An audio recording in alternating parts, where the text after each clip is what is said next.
Hello mga mems, good morning. So, ang akong breakfast karon is adobong sitaw. Oh, look at that mga mem. I'm very excited to eat my sitaw. Muni ang resulta sa akong tinanom nga sitaw. So, at last, naka-harvest na gid ta. Oh, diba? So, let us pray in Father, Son, of the Holy Spirit.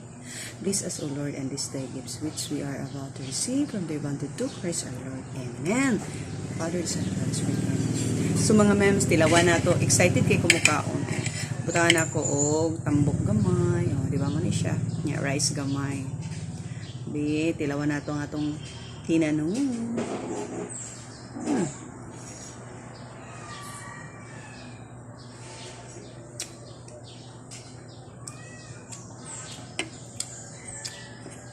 Lami kay mga mems. Lami gini ang ganang gi kog kaon sa batong sa amo nga term Bisaya batong ang tawagan ni. Kay tamis bitaw.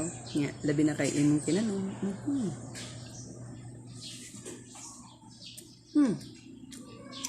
Kaya kung kaon. Di kay ko ganahan ng solid nga puro lang karne bitaw mga mems. Ako mas prefer ko og kanang isubak-subak ang mga karne kaysa solid karne.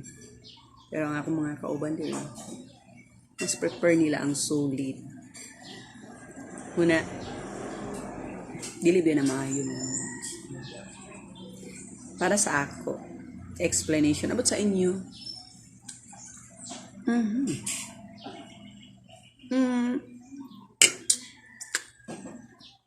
So, ato lang 10 mga memes, kamutiwas ko pamahaw. Tiwas ko sa akong breakfast. So, thank you for watching. Babu!